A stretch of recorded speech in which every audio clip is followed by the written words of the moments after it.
Fan art. How to do it? Well, I'm gonna show you my 3-step process when doing fan art. So let's check it out.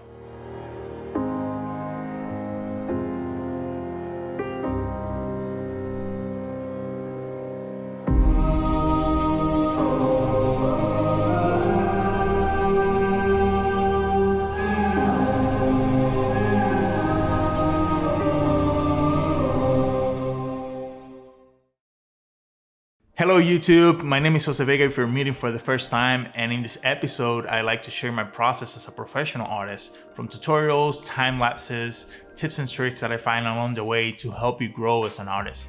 And in this episode it's gonna be all about fan art, and fan art is just great. I got to play the Ori games a couple months back, and I played them back to back, the first one and the second one, and it was just a great experience. From the music, the storyline, graphics, everything about it, I just loved it.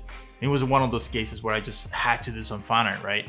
If you're like that, let me know in the comment section below what do you do fan art of. And what I want to do in this video is sort of break down a 3-step process that I have when I do fan art. And this is going to be more like a summarized version of a more extended tutorial that I have on my store, where I explain a little bit more about my 3D workflow and how I set it up in 3D, and assets, creating assets to create and build your scene or your world, whatever. And but this episode is going to concentrate on the 3 major points that I use, and I want to explain that to you, go through them, and show you a little time lapse of the painting that I did. All right, so let's go and check it out. Okay, so let's start with the first step. And you can see here on the screen, this is going to be the final painting. But the first step will be research. And this is probably the most important one, because it's going to set up your foundation on what you're going to do. And what I did was, specifically for this project, I'm using here PureRef. It's a great open free software that you can use to set up your references and organize them and put notes and that sort of thing. But what I did was I just grabbed a bunch of screenshots from the games, and I like to set them up by mood and color. And for this one I grabbed as much as I can. I usually don't do that because too much reference might give you too much information, and you might be going all over the place, at least for me.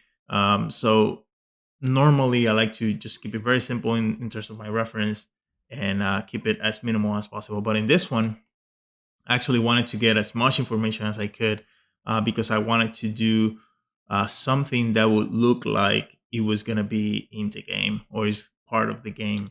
And so as part of the research, I found sketches and color scripts and different screenshots and different concepts of it. And that was the part, just trying to understand the IP that you're working on. In this case, it's going to be Ori. And the more information that you can get from that, the better you can understand it, the better you can execute your product. And in this case, we're just going to do fan art, so it's okay. But that was the first step. And then the other step is you also want to get reference based on life, right?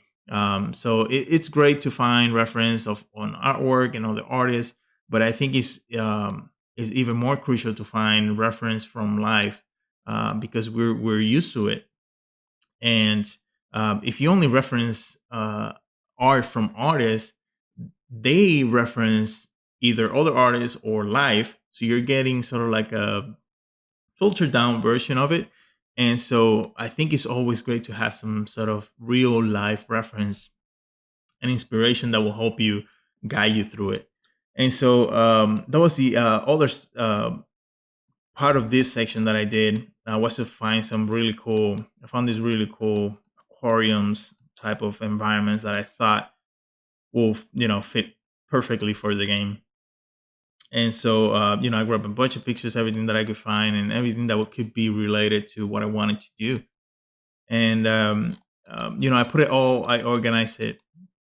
And once I do that, so some of my sketches, these are my sketches that I will show you later. But once I do that, I try to spend some time to actually dissect this. And you could do this in many ways. You could do this by taking notes. You could do this by writing on top of the artwork. You can do this by doing mental notes or anything like that. But what I like to do, if you know as I'm actually looking at these images and compiling them and putting them together, I'm doing a lot of mental notes and artistic notes in my mind about what I'm seeing. For example, the first thing that I noticed when I played the games or when I saw the game was this sort of very cinematic, wide, horizontal compositions that they have and sort of feel that will give you. And if you play the games, you can definitely see that a lot in most of the game. Um and, and that was something that I wanted to capture first thing, just to get that very cinematic, the lighting, the compositions, everything is, the horizon line is either very low, like here for example, very dramatic, or if you're up in the sky. Let me find one here. um if you're up in the sky like this one, the horizon line is very low, but you can see how wide this looks, and this gives it like a very cinematic look. So that was like the first thing that I noticed. The second thing is that the way they separate the different planes of distance. So right, so you have foreground, middle ground, background, and in a shot, in most of the game, in shots like for example this one, you're most of the time in the middle ground version where the light is hitting and everything is lit and you have a lot of contrast in there. But then you have the background which is blurred, which is another aspect that will give you this sort of space between these planes. But you also have these foreground elements here and here that are blurred as well, that will also give you the illusion of space. And you can see that all throughout, even if it's like subtle like this, where you have all this blur here. And there's a lot of action here, so the blur helps with that as well. But things that are going closer to the camera or very far away from the camera are blurred out, and sort of like also help frame the image as well. So I think that was a very clever thing to do for the game, just to give this extra dimension of space in the as you're playing it. And so that was like the other aspect of it. Now the third one was that, and I did notice a little bit of difference between the first one and the second one, was how they treated the rendering of it. Now this is not super realistic. This is a very like stylized game, but for example, if you take a look at, let's find here. If you take a look at some of the screenshots from the first game, you're gonna see that, like for example, this one, um, and this could be a concept, but the way they render things here is very stylized and very simple. They don't go really too into details.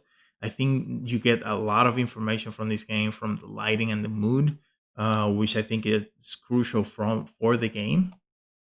But in terms of like rendering, you can see that if you're gonna do concept art pieces for this game, the things are not um, fully rendered realistically, right? So you get some shapes up here, you get some shapes up here for some leaves and stuff, and then everything else, your brain sort of like fills it out, and I think it works, great for this style. So I don't want to deal with or worry about having very render, realistic leaves or tree barks or anything like that, because it's not a must or a necessity.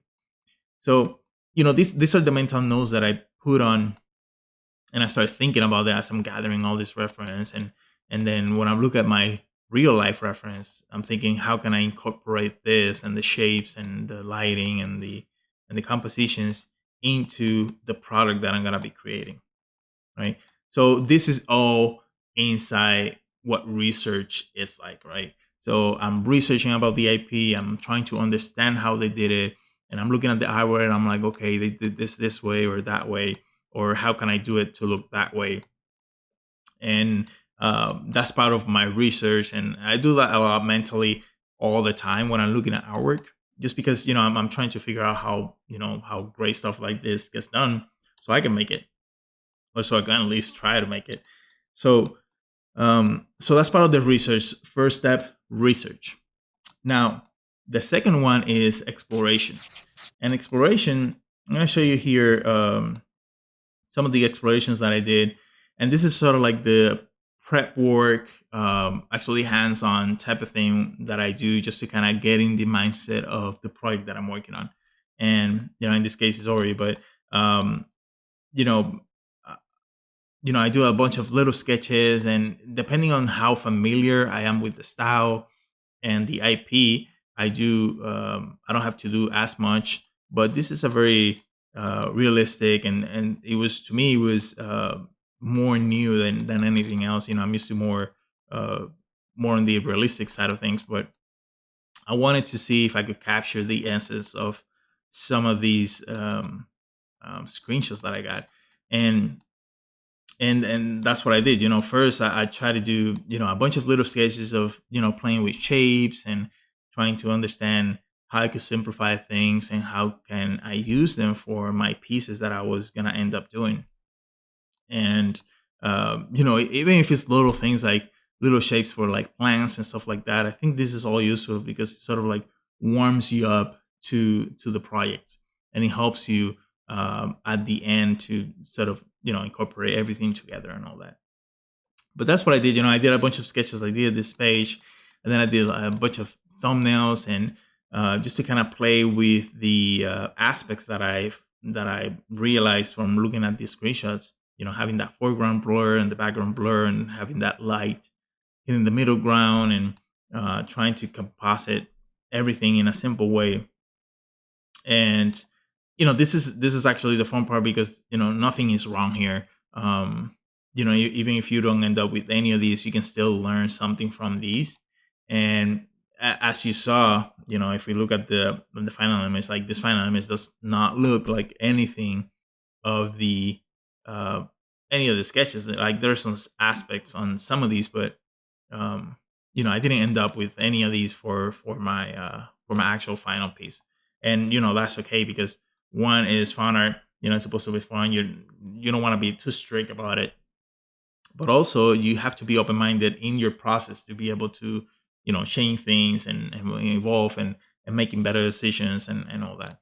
So so as I'm working this, I'm thinking the things that I could do, I could build. And since I wanted to make a 3D kit to help me do a few pieces, or build up my scene, and that sort of thing, I'm thinking, okay, I could probably make these pieces as a 3D kit, and maybe some three barks and three branches that I could put together and create some uh, some different types of trees, and that sort of thing. So as I'm doing this, I'm also thinking, you know, which pieces I'm gonna build in 3D, because I already set my mind that I was gonna do that.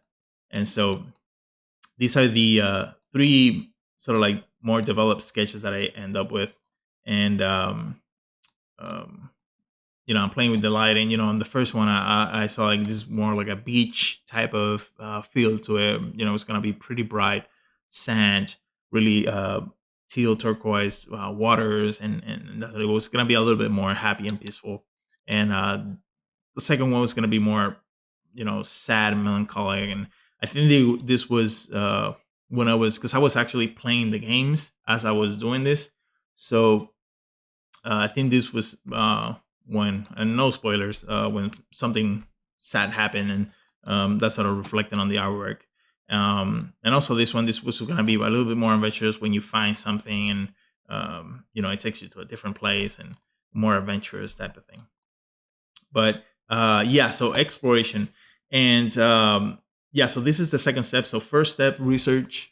Second step, exploration. It will help you sort of warm up to the IP that you're working on. And the third one is execution.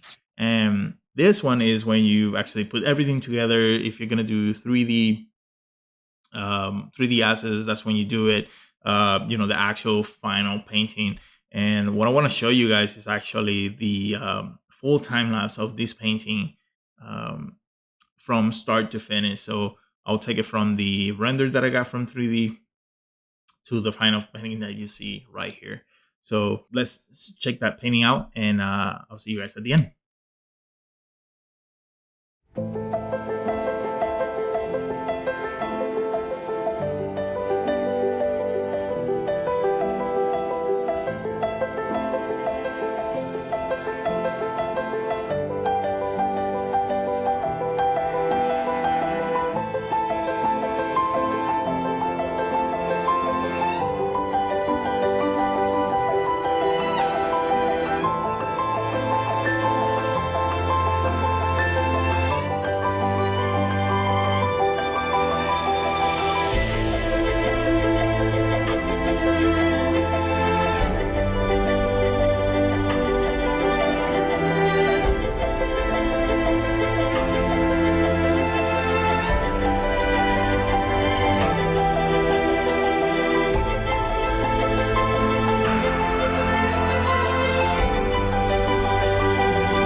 Okay, so that was it for the tutorial. Thank you very much for watching. If you have any questions or comments about it, let me know in the comment section below so I can actually address them. And if you're interested in the more extensive tutorial, check out my Gumroad or my ArtStation store. And in that tutorial, I'll talk a little bit more in depth about each of the step process. I go into 3D asset creation and all that, fun stuff. But thank you very much for watching. I'll see you guys on the next one.